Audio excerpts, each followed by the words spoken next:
because it was not deadly force that was entered. Is that correct? It wouldn't be a reasonable perception of deadly force.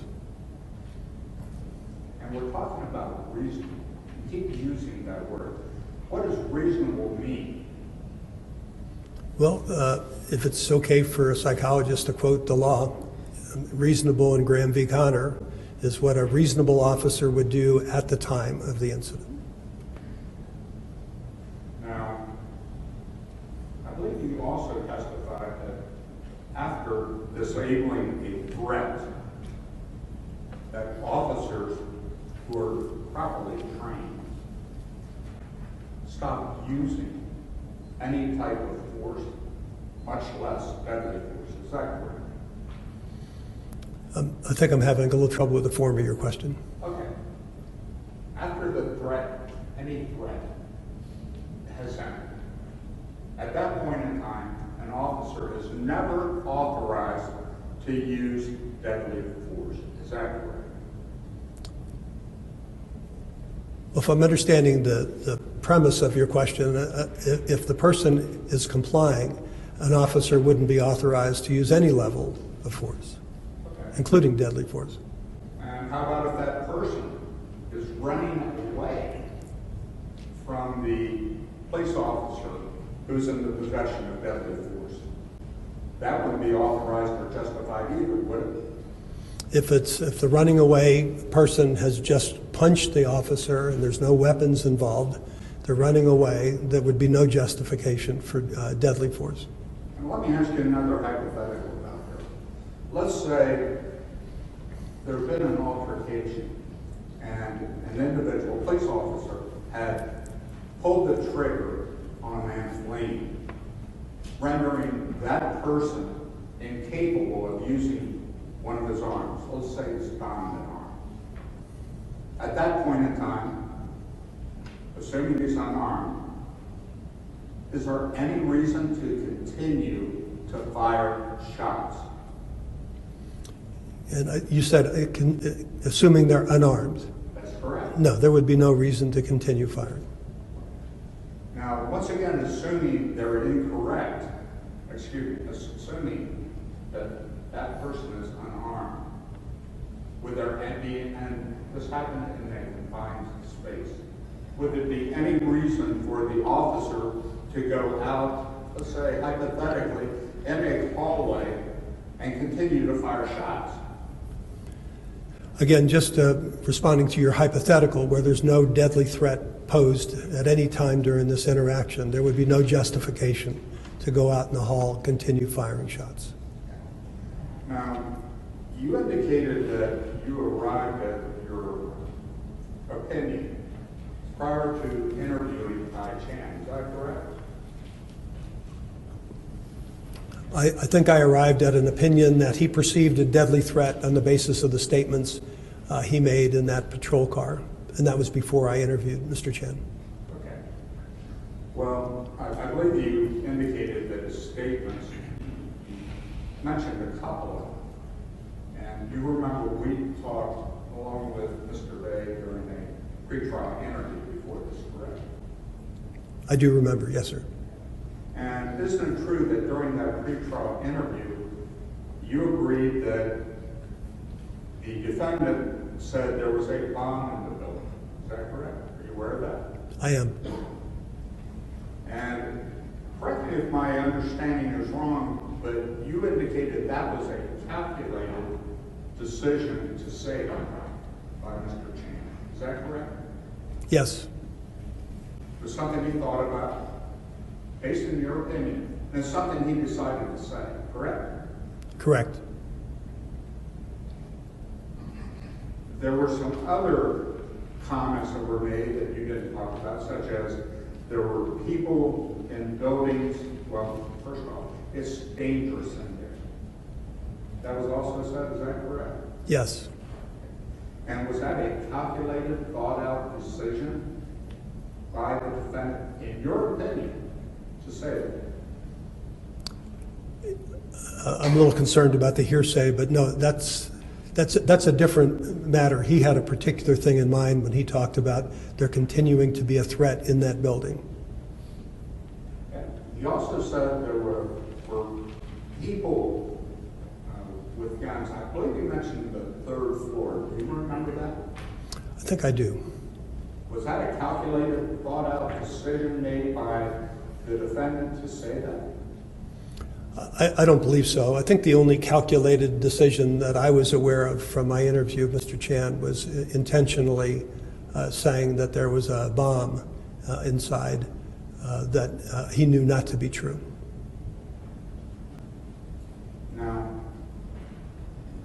you mentioned a couple of other things before we come back to the statement, but you mentioned the effects of alcohol. And even though you gave an opinion, you indicated there's no scientific evidence or no scientific studies that have made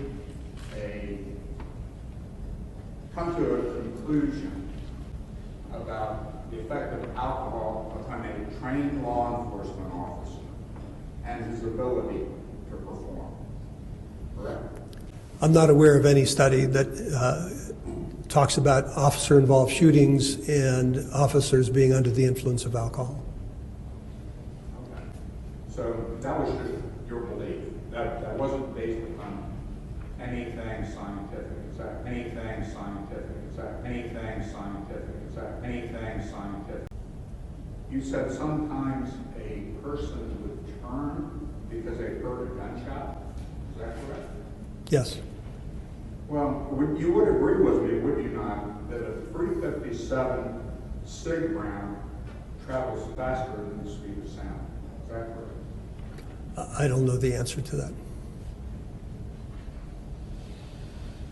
Do you know if people who've been shot hear the gunshot before they're struck? Do you know that?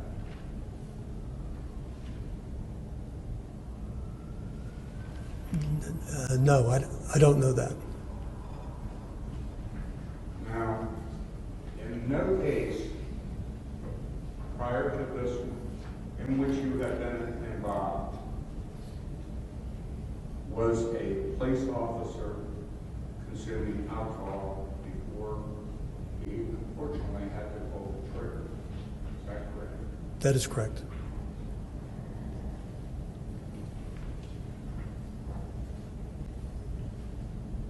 Now, hypothetically, I do want to ask you about your perception or your opinion as far as sequencing of rounds. Okay. Let's say there's a scuffle in a room and a person, a police officer, obtains control of the weapon. There's a shot that goes up into the air. Then there's a pause. Then there are 4 more shots fired in rapid succession. You have to say that. I do. And then let's say there's movement, and then the police officer takes more measured shots, such as pop, pop, pop, pop. Does that give you any more information about what was going on within the so-called mind of the shooter? Is this a hypothetical? I'm sorry? Is this a hypothetical you're giving? Hypothetical. Well, I think that the pop, pop, pop, pop sequence is different than what I'm imagining actually occurred. That would give me pause. And how would that give you pause? Well, I think my opinions are based on what I think are more typically the way officers deliver bullets in a deadly force confrontation, and they're typically rapid. They want to engage in a very committed, intense response of deadly force in order to overcome their adversary.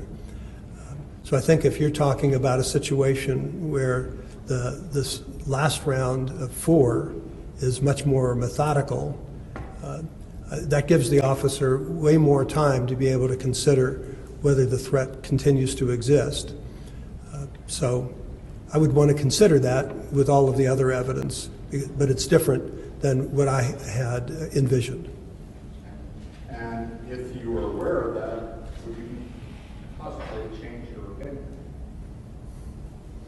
Well, I certainly, if I thought that the final 4 rounds were fired with the time delay in between each round, the way you were hypothetically stating, I would want to think that through considerably, because I think that offers the possibility of a significant difference in what I'm used to dealing with in officer-involved shootings.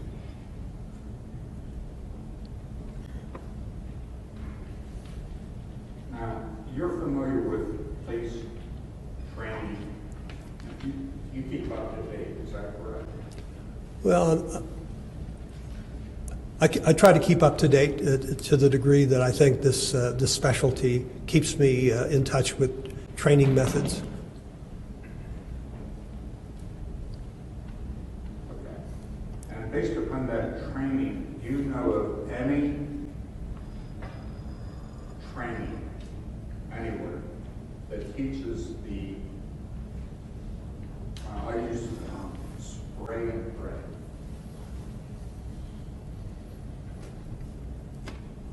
No. Have you ever heard that term? I've heard that term. Is your answer no? You're not aware of any academy, any training for law enforcement officers that use that spray and pray? Well, maybe we ought to get our terms straight. I mean, when I think of pray and spray, I think of an officer that's panicked and is just discharging rounds just because, and they have essentially, they're responding out of fear. They're not responding out of training and tactics. Now, you have no information whatsoever in this matter that there was a panic situation, is that correct? Correct. So spray and pray is not an issue as far as you're concerned, correct? I have no information that this was a spray and pray. Now, aren't there different levels of force in the law enforcement community? Levels of force that allow to be used in response to the level of threat. Would you agree with it? I would. And what I believe there are 4 of those levels. What are they? Well, I think generally it's the first and the lowest level is just presence. The presence of a uniformed officer will typically gain compliance. If you have someone that's passively resistant, then go into hands-on various control maneuvers to try and force compliance. If you get into aggressive resistance, where the person is not only resisting but they're aggressing, then you go up into a higher level of force, batons, OC, a taser, and then there's deadly force. Now, I want to back up just a bit. You've indicated you've read quite a few reports, transcriptions, and everything else. Did you review and read the reports of the guests in the hotel? I did.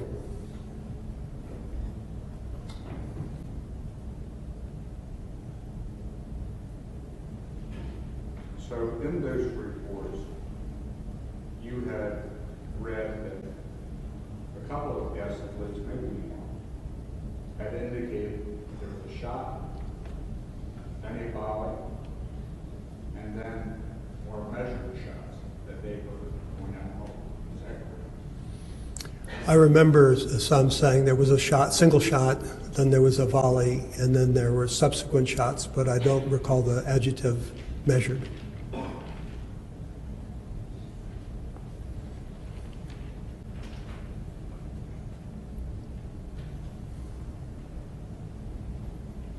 I have just one more.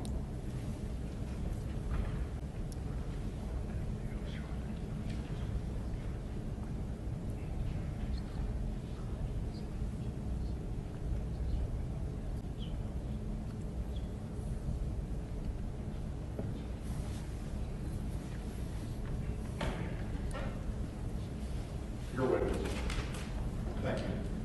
Mr. Day, redirect examination of the witness. Thank you, Your Honor. Dr. Trompetter,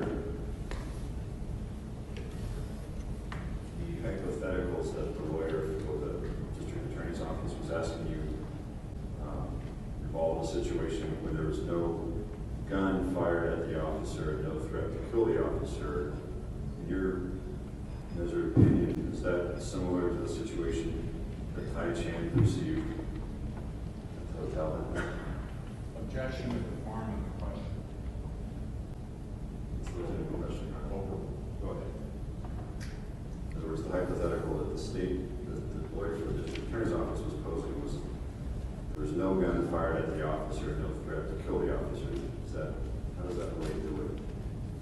Is that similar to what Tai Chan received in your understanding? Well, it doesn't equate to what Tai Chan said in Officer Cosper's car about he shot first, he was trying to kill me. So that, if true, makes it a deadly force confrontation. And the hypothetical Mr. Rourke provided to me doesn't equate with what Tai Chan told me during my interview with him. And Dr. Trumper, how are police officers trained to fire their handguns? Are they trained to fire rapidly or in that slow measure that the prosecutor testified to or asked you? Officers in exigent circumstances where there's an immediate danger to their life are trained to fire rapidly as they can and still get bullets on target. And you were asked questions by the lawyer for the DA's office about whether you had talked to anyone at the Santa Fe County Sheriff's Office about Tai Chan's training. In fact, had you ever sat through sworn testimony by any officers of the Santa Fe County Sheriff's Office in this courtroom? Yes. And were you able to learn anything from those officers testifying about Mr. Chan's training? Actually, I recall just sitting through the testimony of a captain, and yes, I did learn something about his training.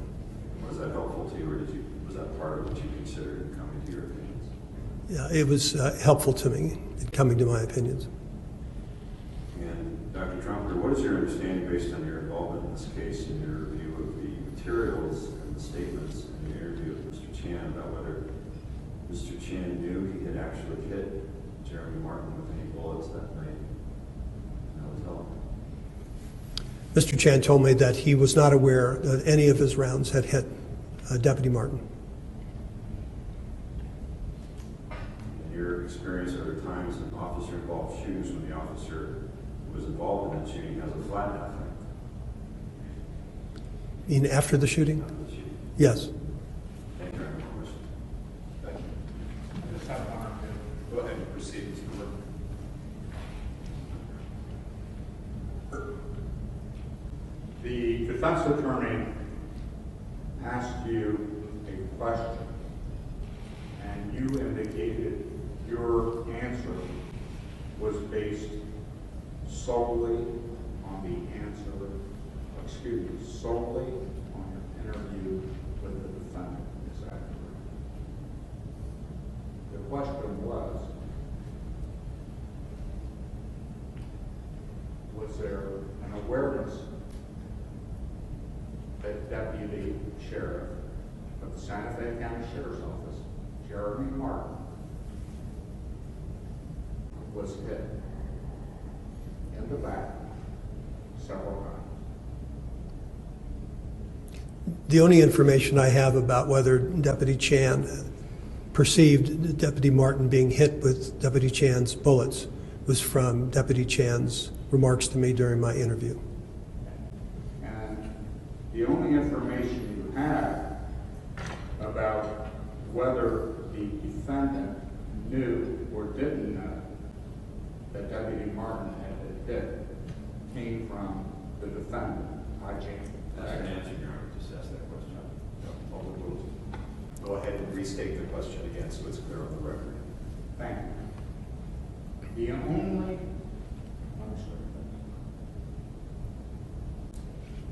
it's only based upon the defendant, Hai Chan's statement to you that you're testifying that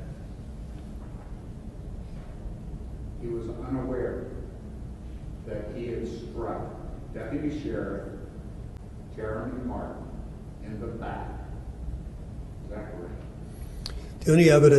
The only direct evidence I have is from Deputy Chan's remarks to me, and but I had in the back of my mind that that's consistent with what officers tell me frequently in officer-involved shootings, that they didn't know that their rounds were having any impact. And I believe you also said this is the first time you dealt with one officer shooting another officer in the back 5 times. Isn't that correct? That's correct. Thank you. Does the jury have any questions of Dr. Trompetter?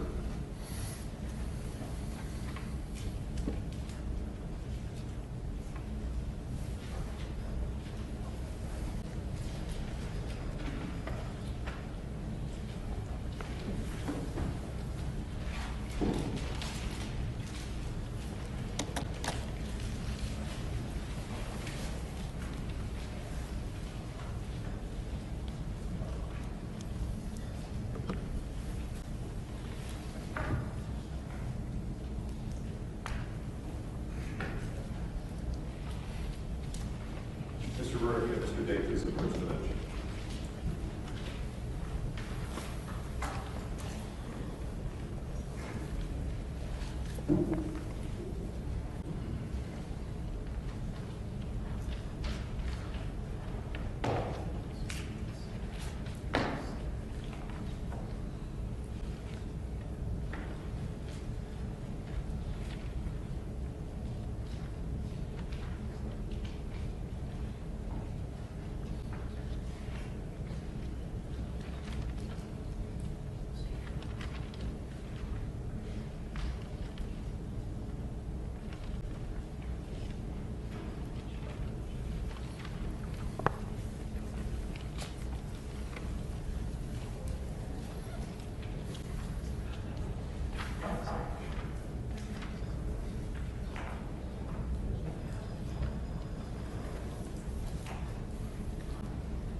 this is based, you've rendered opinions today. This is based on your professional experience, again, if you believe that you're able to respond to all of the questions.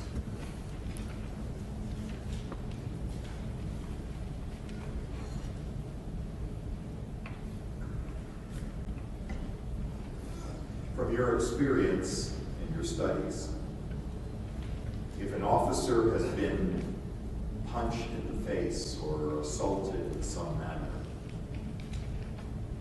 should one expect their reactions to the situation to be slower?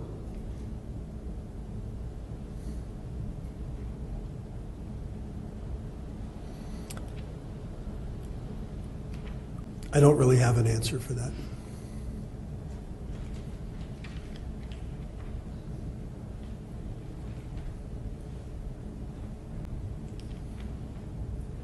Again, in your opinion, if a subject, if an individual was trying to evade an officer, going in the opposite direction of the officer, is that still perceived as a deadly threat,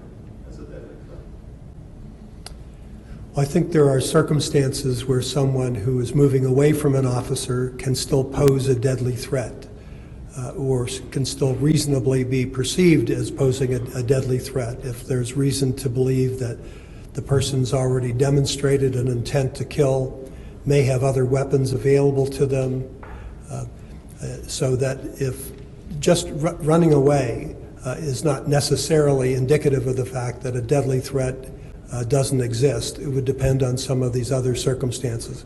But if all it was just running away and there's no other elements, then certainly it's not justified to use deadly force.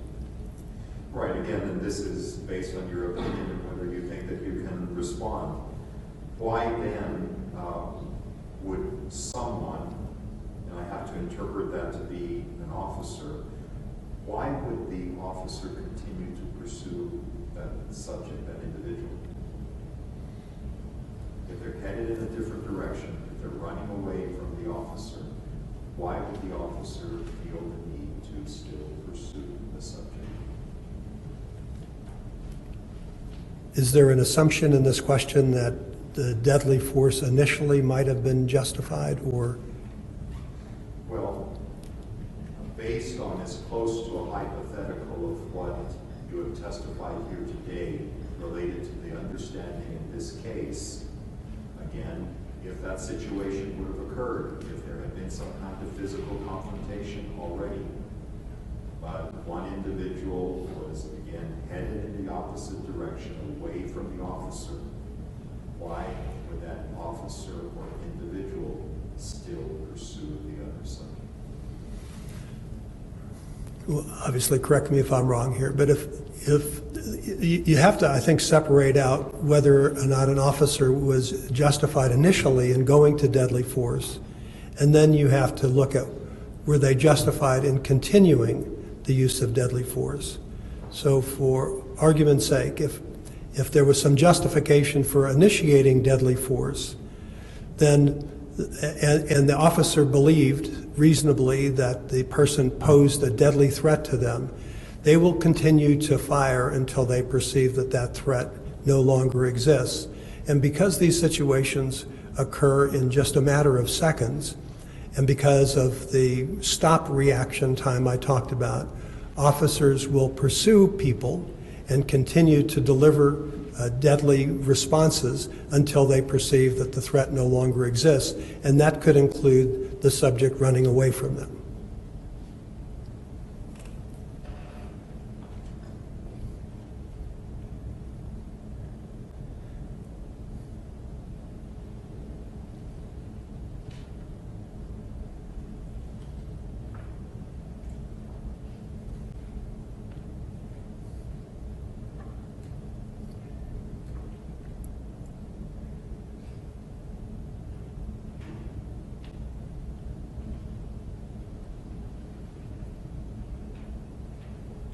All right, I'm a little bit,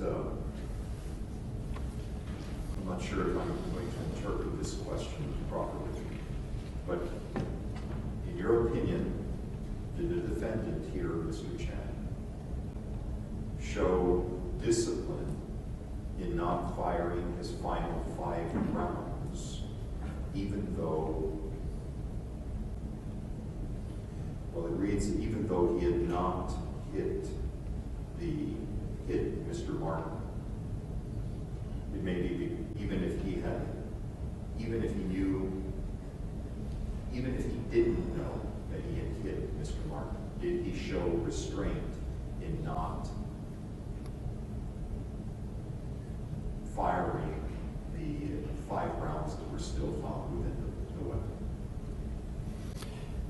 In my opinion, he showed restraint by stopping at 10 rounds when he could have shot, I think, 16 rounds. Even though he may not have recognized that some of his rounds had already impacted Deputy Martin, by the time Deputy Martin got down the hall, and he was still presumably running down the hall, he didn't fall in the hall. Deputy Chan, I think, could reasonably believe that because he's running away from him, he's some distance away from him, it's time to stop because he doesn't pose an imminent threat to me any longer.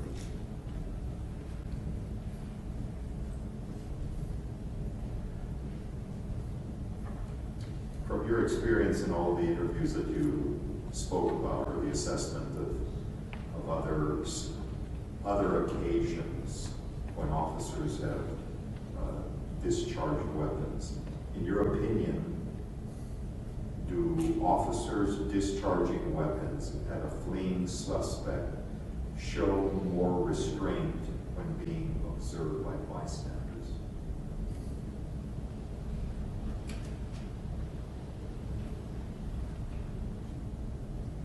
You know, I know of no science to help answer that question.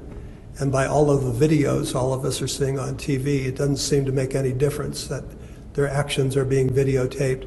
But I don't really have any expert knowledge to be able to answer that question.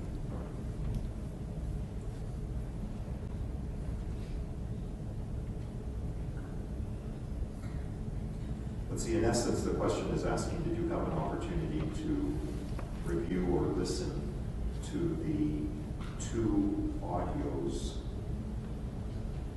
that at least have been provided to the jury in this case directly after the shooting? And I believe what they're talking about is the Cosper audio that you referred to as well. And I believe the other audio was on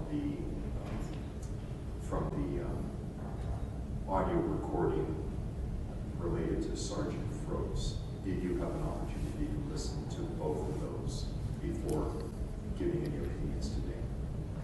I did.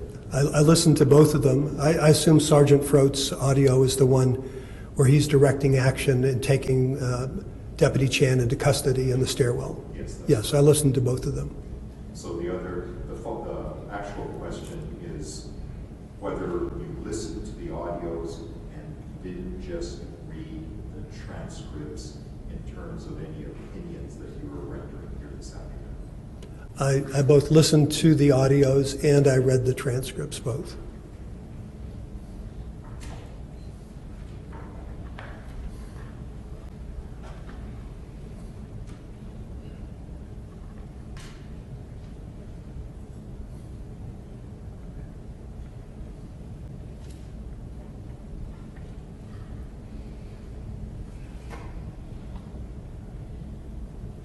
I think in some ways you've already answered the question, but let me make sure that I'm asking it because there is a little bit of difference in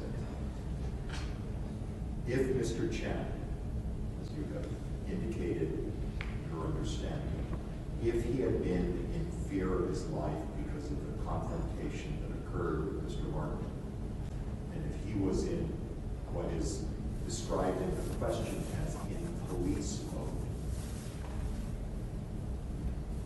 would he have been very likely to fire his Happened that way. Again, I'm not clear that this is directly applicable here, but let me ask it because it comes from the jury. Do you know of any police departments that train to shoot to, when confronted with deadly force, are trained to shoot to wound the subject? There's not a department in this country, perhaps not in this world, that trains to have officers shoot weapons out of people's hands, shoot people in the knees.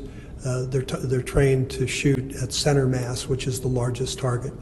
You simply cannot accurately hit people's moving hands, people's moving legs.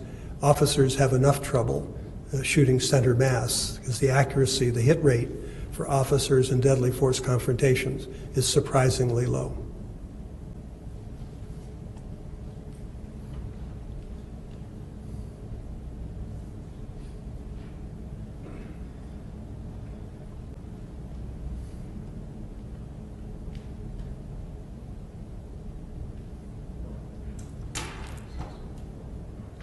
I guess too many questions for the jury.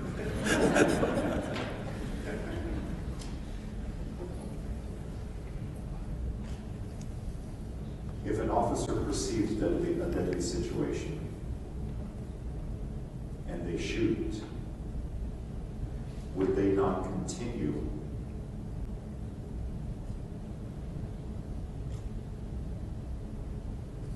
Would they not just automatically continue to shoot at the subject if they felt that until the deadly situation that they perceived was extinguished? Officers are trained to continue delivering rounds on a target that's a deadly threat to them until that threat no longer exists. The training is such in the past couple of decades. They are trained to shoot as fast as they can accurately shoot and assess while they're shooting. So they will deliver 4 rounds a second on average and keep on shooting until they perceive that that threat no longer exists. That's the way they should do it. That's the way they are trained to do it. Again, based on your experience or the interviews that you indicated that you've done not only in this matter but during the course of your professional career, when in a state of shock, can an individual say or do things that they are not aware of?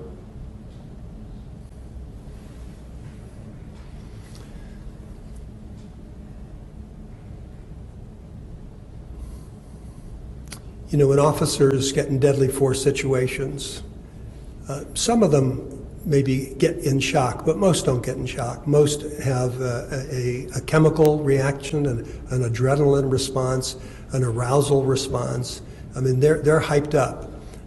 But the reason that we train our peace officers is to overcome the natural reaction and to use their head and follow their training.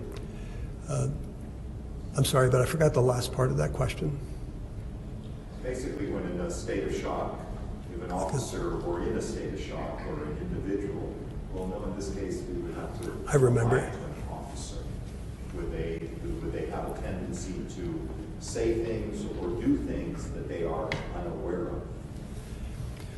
Most officers, over 50% of officers, will have gaps in their memory after officer-involved shootings. It depends on what research you look at, but the most commonly cited study was by Dr. Alexis Artwell in 2002. And she found that 52% of officers could not remember significant aspects of the encounter.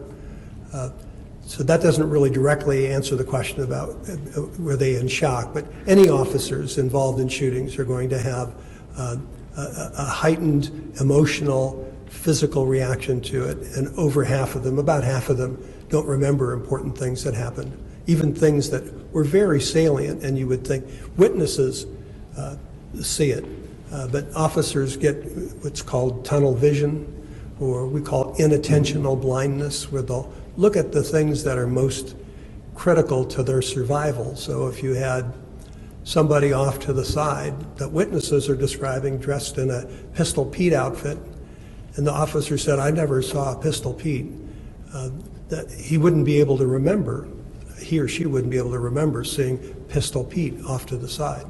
So it's very common that people don't remember lots of things in these officer-involved shootings. Are there any further questions from the jury? Mr. Rourke, any follow-up questions that you have? Yes, Your Honor. Thank you. Proceed, please. Now, Dr. Trumpetter, in response to one of the juror questions, you said that, for want of a better term, the hit rate for those under stress is surprisingly low. Is that correct? That's correct. Now, the strike rate, hit rate, in this case was 50%. Is that very low, medium, or high?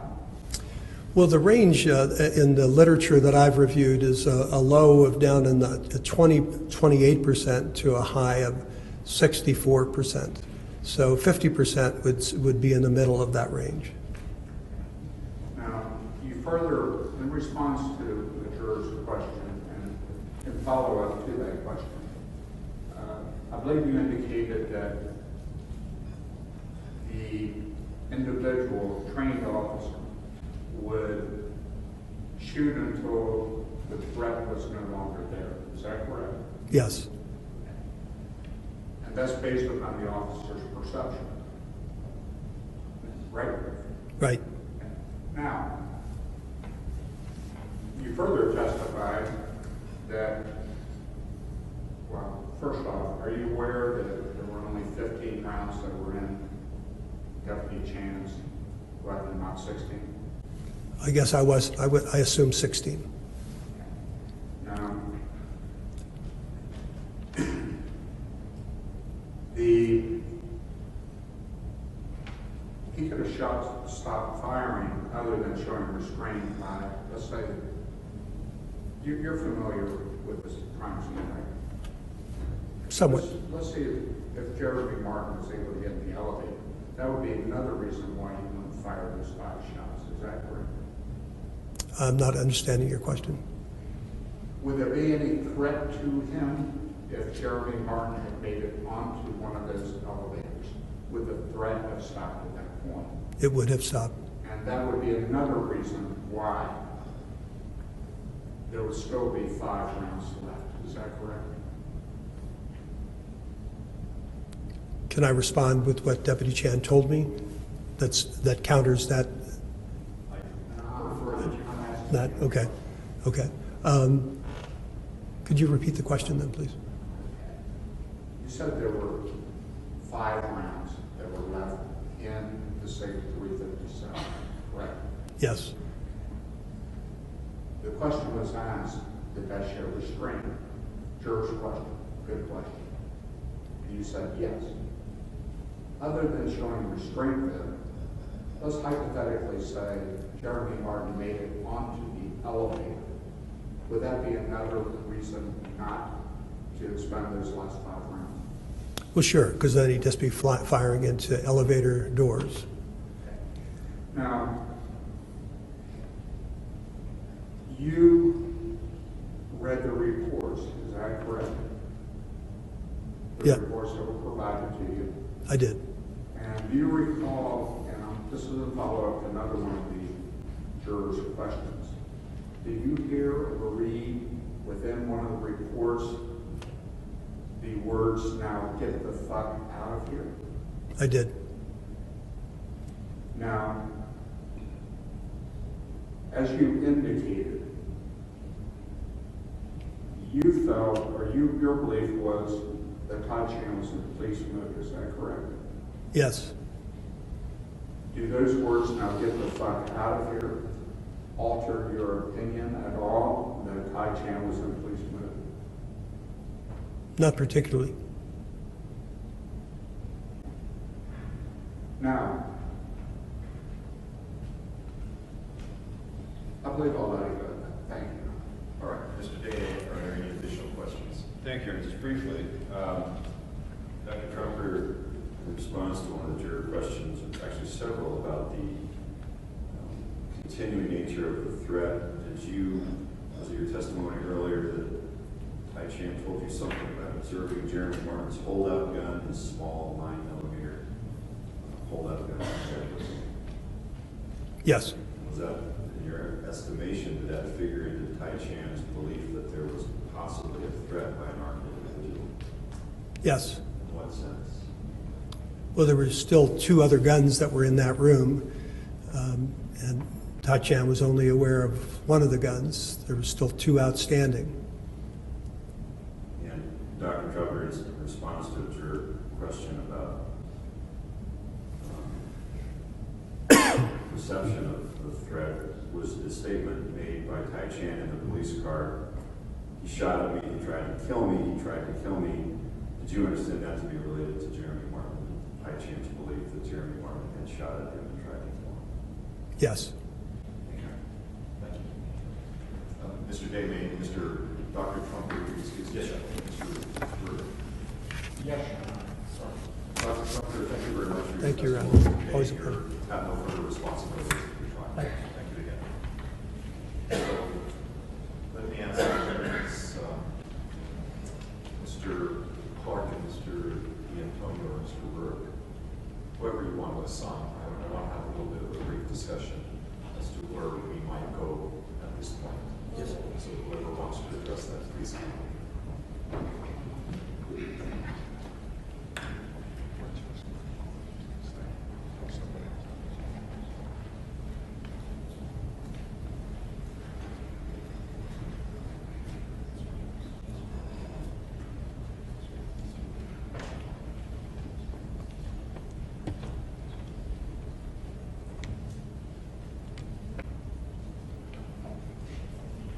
Right, so I apologize to the jury. I know it's already almost 5:25.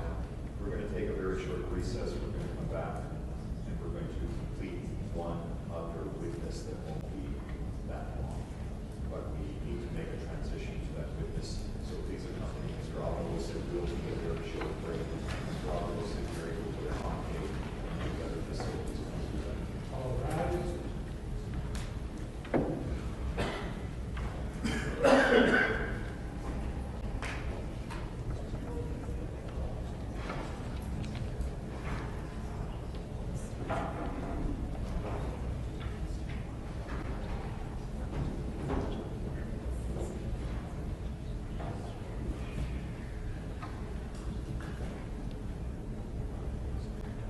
Let's try to keep it to a 5-minute recess. if all possible.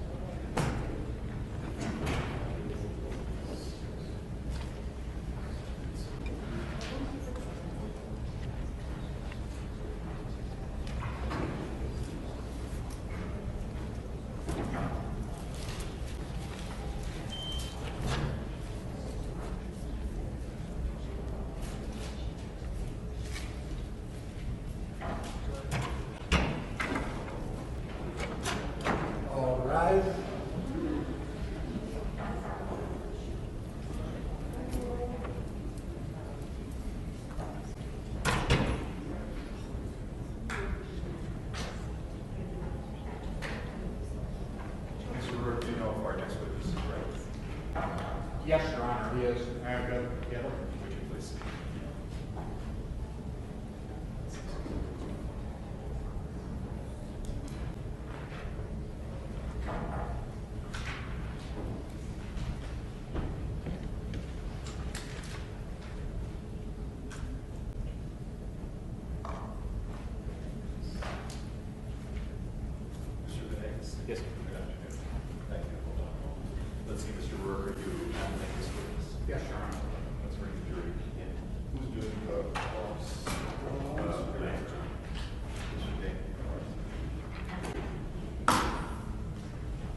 your right hand. You swear to tell the truth, the whole truth, and nothing but the truth under penalty of law. Yes, sir. All right, thank you. Go ahead and take your seat. And if you would, for our record, give us your complete name and the spelling of your last name. My name is Ernest Jared Venegas, last name Venegas. All right. And let me ask you to just come into the microphone a little bit and just a little bit louder, please. Mr. Berg, you can commence your direct examination, Mr. Venegas. Thank you. Mr. Venegas, will you please indicate to the jury the city in which you now reside? San Antonio. What is your current position? I'm a patrol officer. With what department? Pleasanton Police Department. And just to orient us, where is Pleasanton in relation to San Antonio? It's about 30 miles south. Now, Mr. Venegas, I want to direct your attention back to the evening.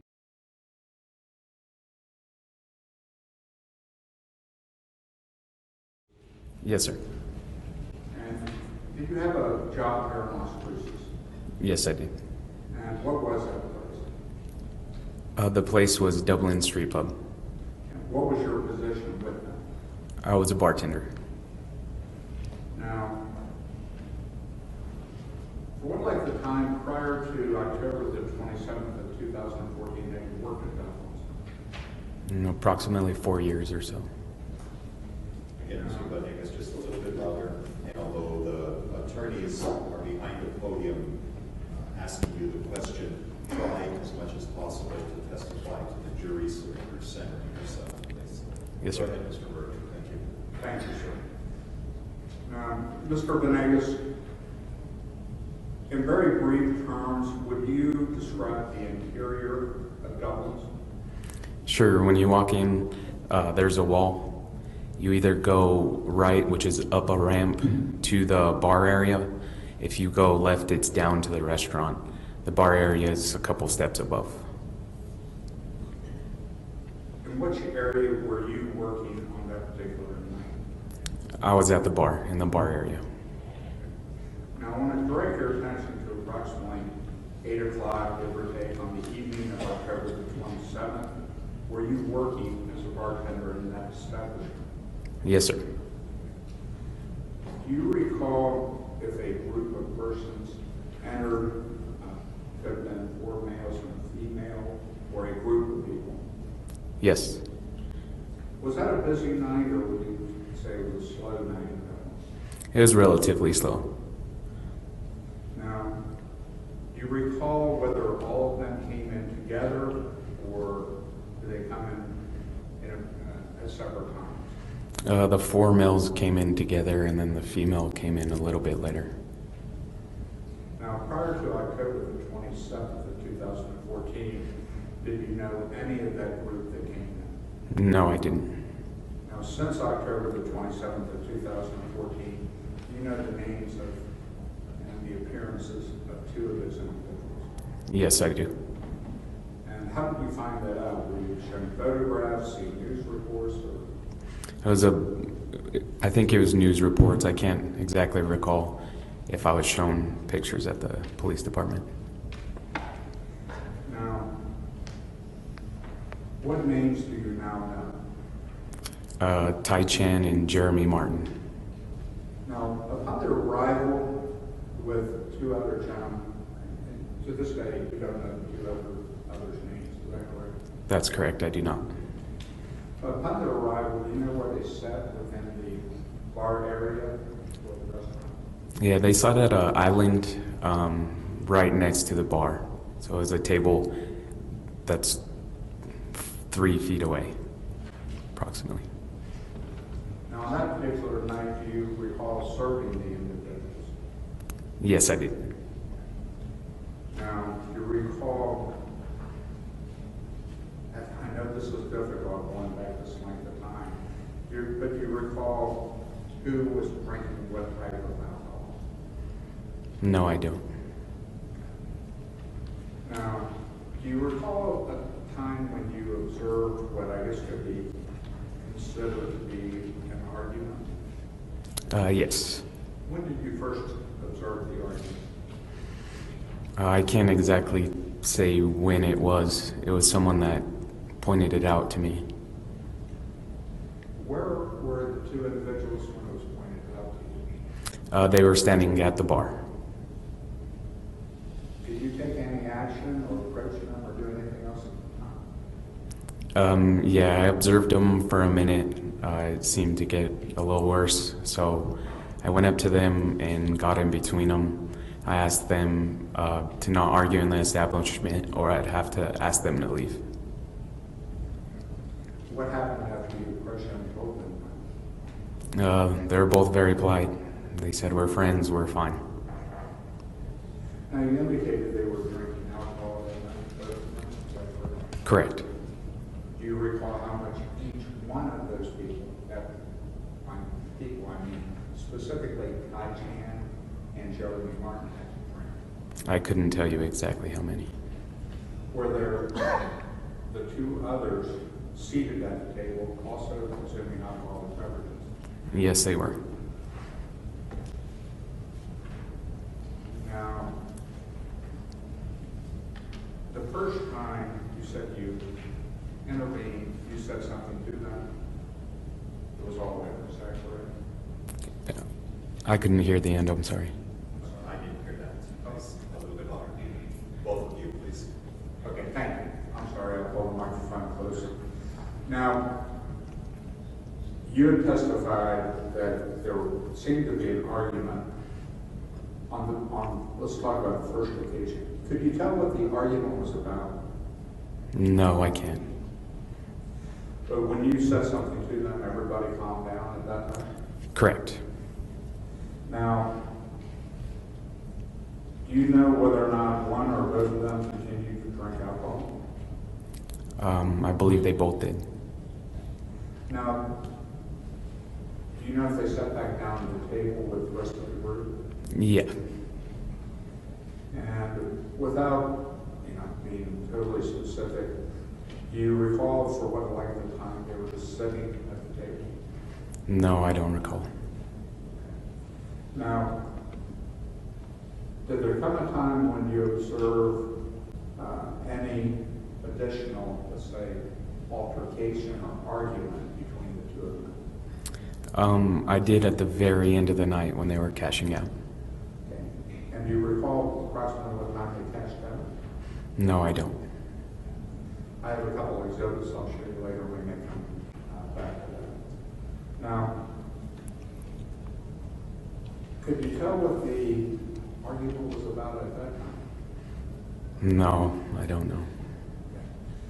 Did you ever see them after the first argument go down to the end of the bar, if you recall? They were only where they ordered and at the table the entire night. Now, did you see any exchanges between the two of them at all when they, either one or the other, came to the bar? No. Now, you said you noticed something as they were leaving. Will you please describe that to the jury? They were both starting to argue again towards the end of the night when they were cashing out. What I saw was Jeremy Martin telling Tai Chen just to calm down, that everything was going to be fine. Did Tai Chan respond to that in any fashion? Not very much. He just had no, not verbally. Did he respond physically in any fashion? I noticed that he looked a lot more aggressive than Jeremy Martin did. Was that by facial expressions or by any other expression? It was facial and body language. And would you describe the facial, what you inferred from what you saw? What were the facial expressions of Tai Chan? He had a real deep stare when Jeremy Martin was talking to him. It was like tunnel vision. Could you tell at him or at what he was looking? No, I mean, he was looking towards the bar, but through it, not at anything, it seemed like. Now, could you tell if Ty Chance, what you said, I'll back up. You said some physical gestures. Did you notice anything else other than the look in his face?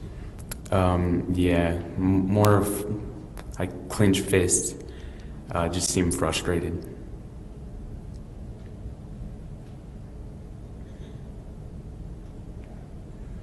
Let me show you now what has been, I believe previously, No objection to this. as states exhibit number 153.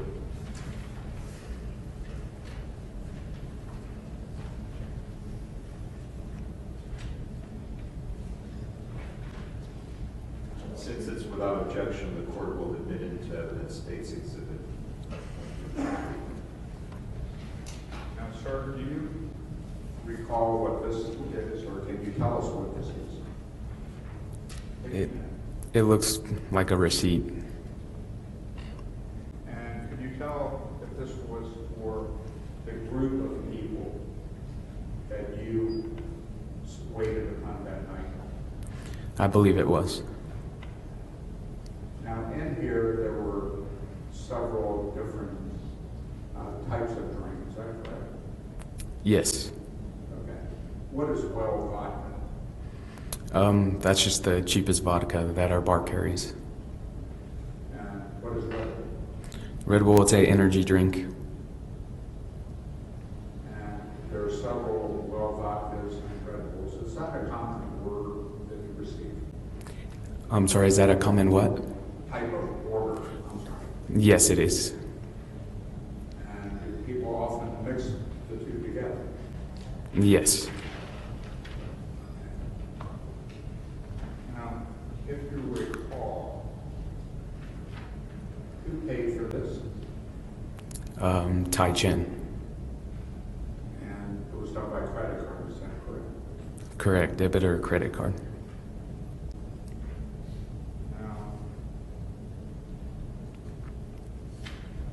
let's go around. Were there two different receipts or two different check reports that were done, if you recall? I believe there was. Let me show you now states exhibit 154, which have been shown to the defense counsel, and the state would move it into evidence first time. No objection. States exhibit number 154 will be admitted into evidence. You recognize what that is? Another receipt. Can you clear it a little bit on the screen? It still remains closed.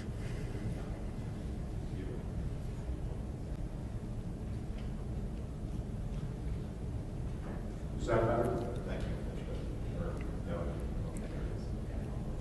Now,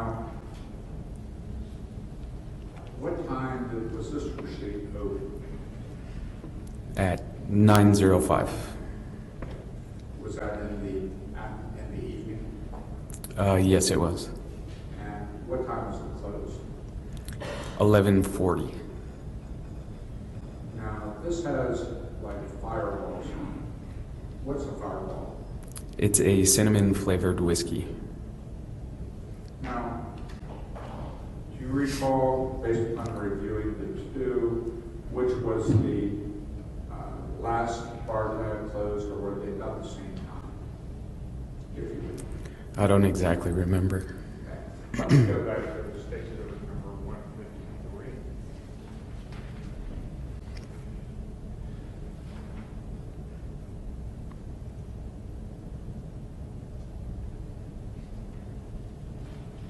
Does that assist you?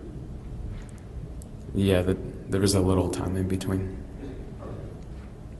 I'll go back to number 154 now.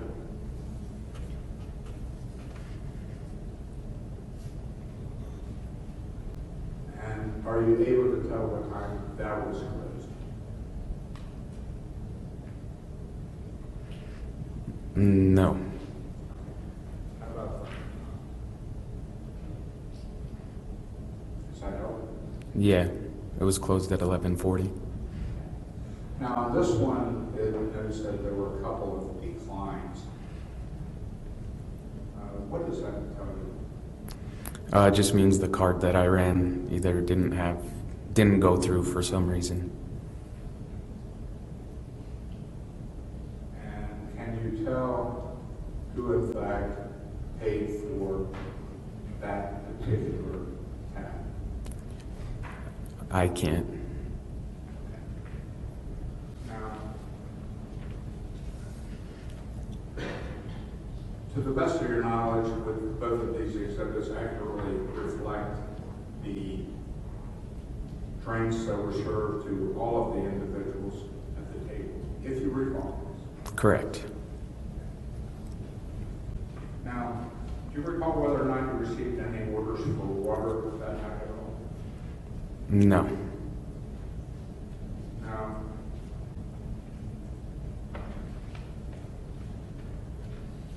at the time that you served both Mr. Chan as well as Jeremy Martin, could you tell, based upon your experience, and I'll try to ask you, as a bartender, do you receive training as far as intoxication is concerned?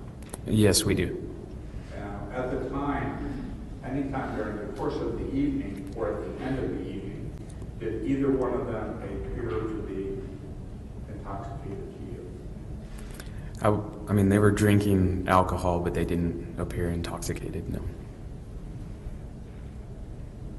Now, once again, backing up to when they left, did you see them go through the door? Yes. And was that before or after you saw clenched fists and a deep stare on Todd Chan's face? That was after. How were you able to see that? I just watched them. I kept eyes on them a little bit more after that. It was the end of the night, so they were leaving. So I just made sure that they were walking out.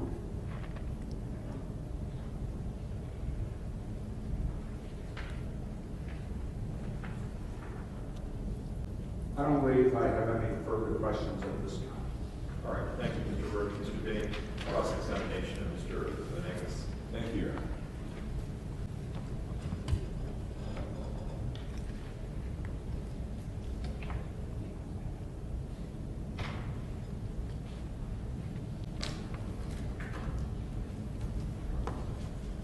Good afternoon, sir.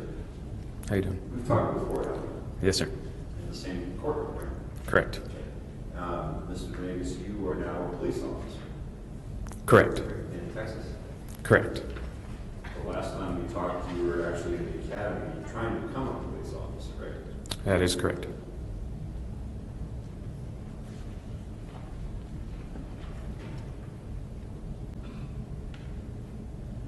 Mr. Venegas, one of the things that they teach you at the police academy is the importance of report writing and accurate gathering of facts as part of doing a police investigation, right?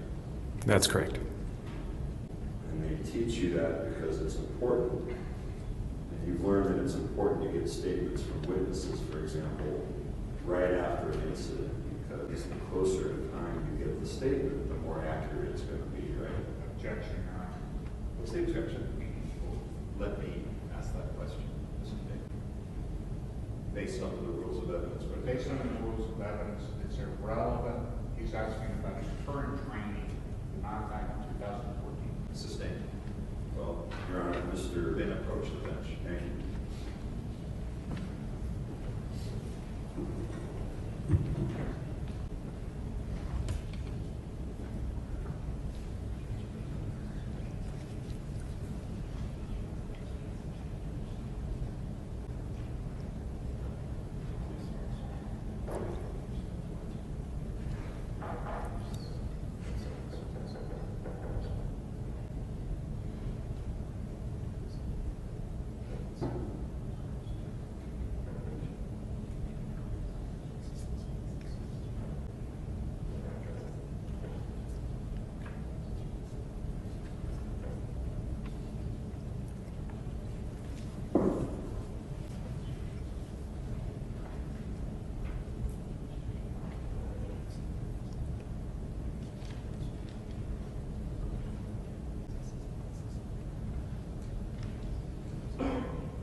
truthful and accurate statements, right? Just in general. Correct. Right.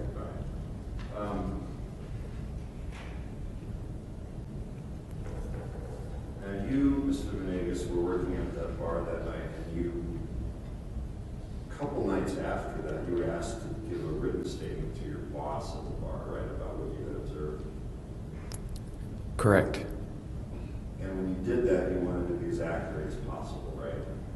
That's correct. And you didn't want to leave anything out of that statement, right? That's correct. And you wanted to let your boss know exactly what you had observed that night at Dublin's, right? That's correct.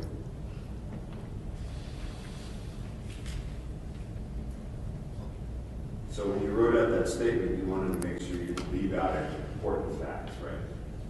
That's correct.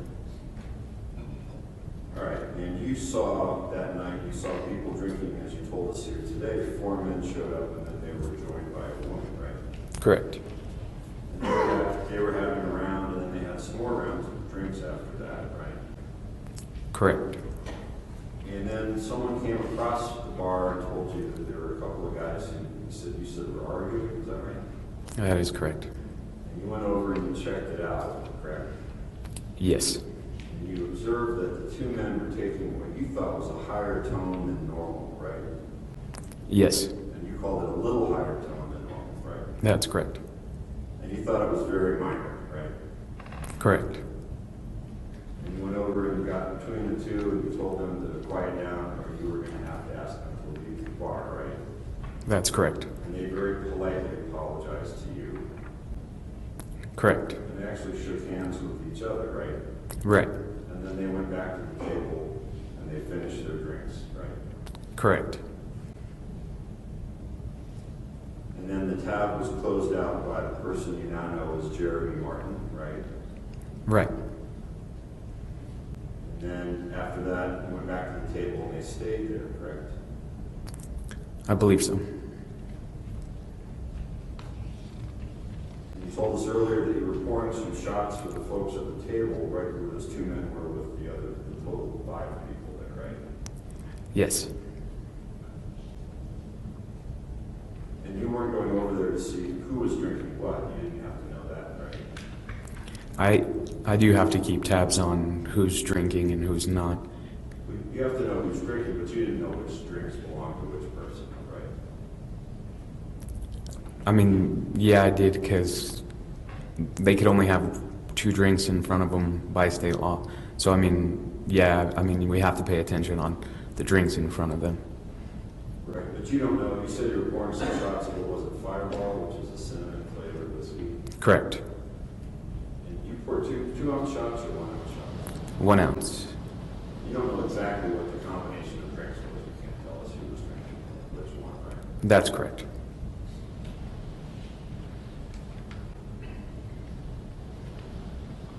And when you wrote out your statement for your boss at Dublin's, you wrote the very same thing you told us here today about how 2 men politely apologized and shook hands, right?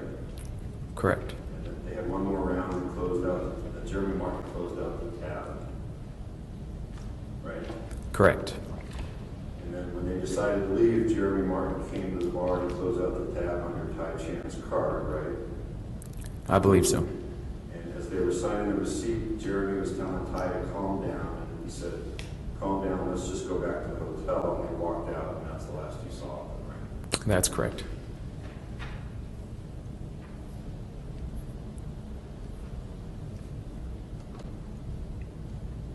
Did you write in the statements you wrote for your boss anything about seeing anyone with clenched fists?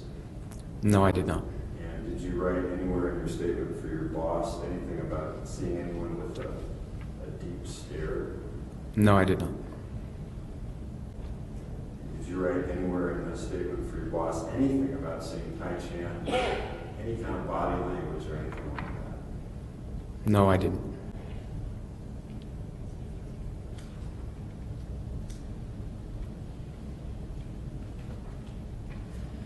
And you also went down and gave a statement back in October of 2014 to a detective named Ricky Bardwell of the Las Cruces Police Department, right? That's correct. And you went went in there at the police station to do the interview at the police department, right? Correct. And you went in and you sat down at a table in an interview room with the detective, correct? That's correct. Because he had called you up and asked you to come down there, right? Right. And this was just about the first week of November, so about a week after the night of the 28th, right? I can't exactly tell you when, but sounds about right. Would it help to see your statement to refresh your recollection about when you talked to the detective? Yeah. It's transcript page 113 and line 5. No, my words. Go ahead, Mr. Dick.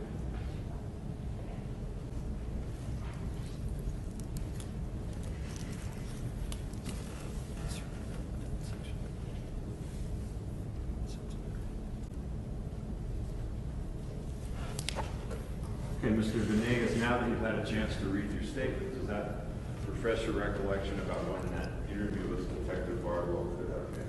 Correct. Possibly the first week of November. Is that right? Right. But in any event, real close in time to the night of the shooting, right? That's correct. And when you went to talk to Detective Bardwell, you wanted to tell him everything you knew, right? That's correct. And you wanted to be accurate, right? Correct. And complete. You wanted to give him all the facts you knew, right? That's correct. And you didn't want to hold anything back that was important because you knew that this was an important situation, right? That's correct.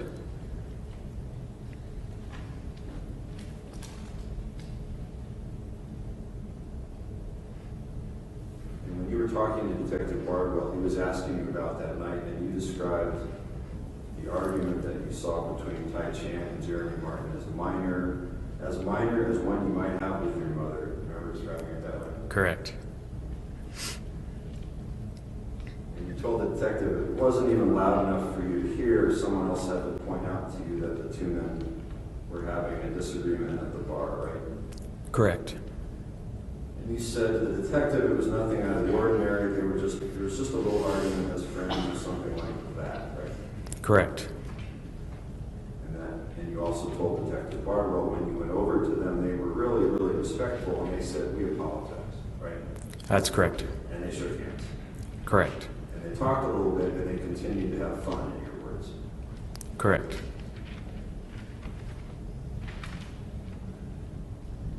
And the lawyer for the DA's office asked you if you had heard anybody say anything else, and you said no, but you actually did tell Detective Bardwell you had heard Tai Chan say something else, right? Correct. And in fact, you heard Tai Chan say to Jeremy Martin, quote, "This is the line of me being an asshole, and this is the line of you being an asshole. This is me being an asshole, and I'm not. This is you being an asshole." Remember that? I do remember that.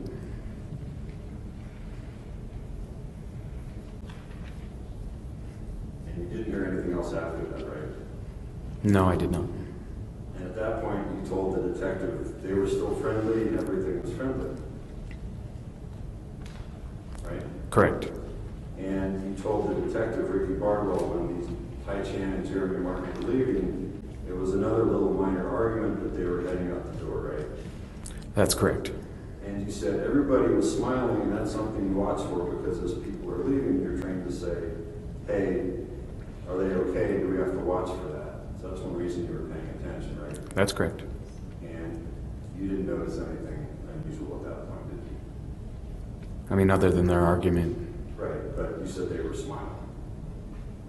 I can't recall. Would that help you to look at the testimony again? Yeah. Remember, this is transcript page 116, starting at line 23. And Mr. Venegas, always remember to answer even to simple questions, yes or no, rather than shaking your head, because we're creating a record. Yes, sir.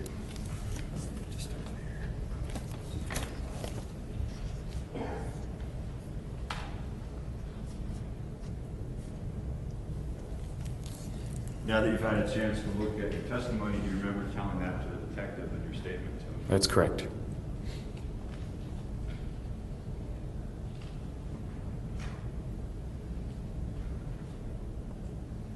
And Mr. Venegas,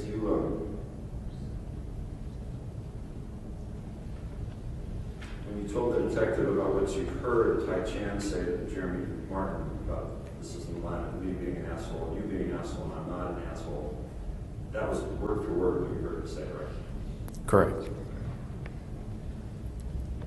Now, you testified today that you observed Tai Chan have a deep stare, right? Correct. And you testified today that Tai Chan had his fists clenched, right? Correct. And he seemed frustrated, right? Yes. But you agree with me that 2 days after that night, when you were asked by your boss to write out a complete and detailed and accurate statement about what you had observed, you didn't mention anything about seeing Tai Chan with a deep stare, right? No, I didn't. And you didn't mention anything about the fists. No, I didn't. Same with the statement to Detective Bardwell down at the police station, where he was asking you for all the facts you knew, all the important stuff you knew, anything that was important to this situation. And you told him, yeah, Tai Chan said these things to Jerry Martin, right? But you didn't say anything about a deep stare, right? That's correct. At that time, I didn't know You didn't know. that that would be of important information, Oh, you didn't know. as I do now. Okay, and now you know it's important, right? That's correct. Same with the clenched fists. Correct. Well, last time we talked, Mr. Venegas, I asked you, since you were in the police academy, you learned to testify, right? You learned about testifying? Correct. And you told me that you've learned to be more articulate under having gone to the police academy, right? Mr. Burke, under Is the there a rule context, I'm going to overrule the objection, now that I understand the context of the question. Go ahead, Mr. Baker. So you told me that your story was different because you'd been at the police academy and you learned to be more articulate. Is that right? Correct. Okay. Is articulate another word, maybe another word for learning how to embellish? I would not agree with that, no.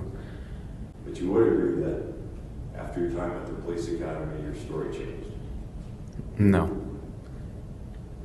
You added some fact.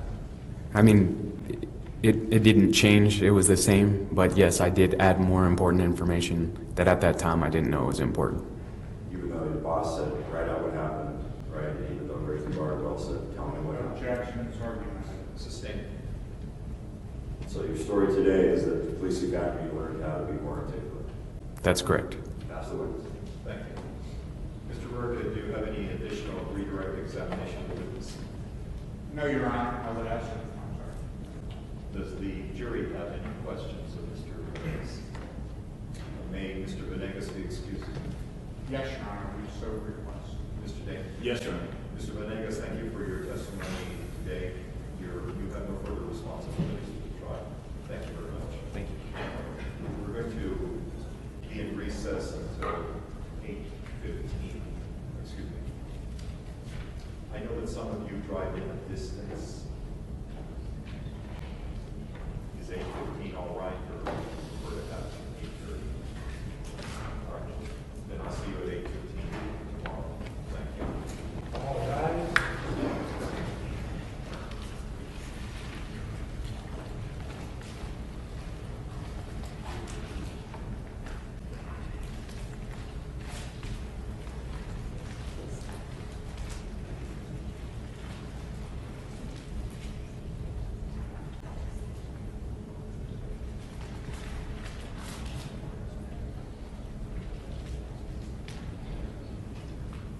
Thank you. Take your seats. Mr. D'Antonio or Mr. Byers and Mr. Clark. Yes. Who can discuss, let me have two attorneys to discuss the remaining state witness and a sense of the defendant's witnesses subject to the court, subject to other court decisions. So whoever can tell me who's remaining from the state's witness list, if I could have you up there.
Good evening.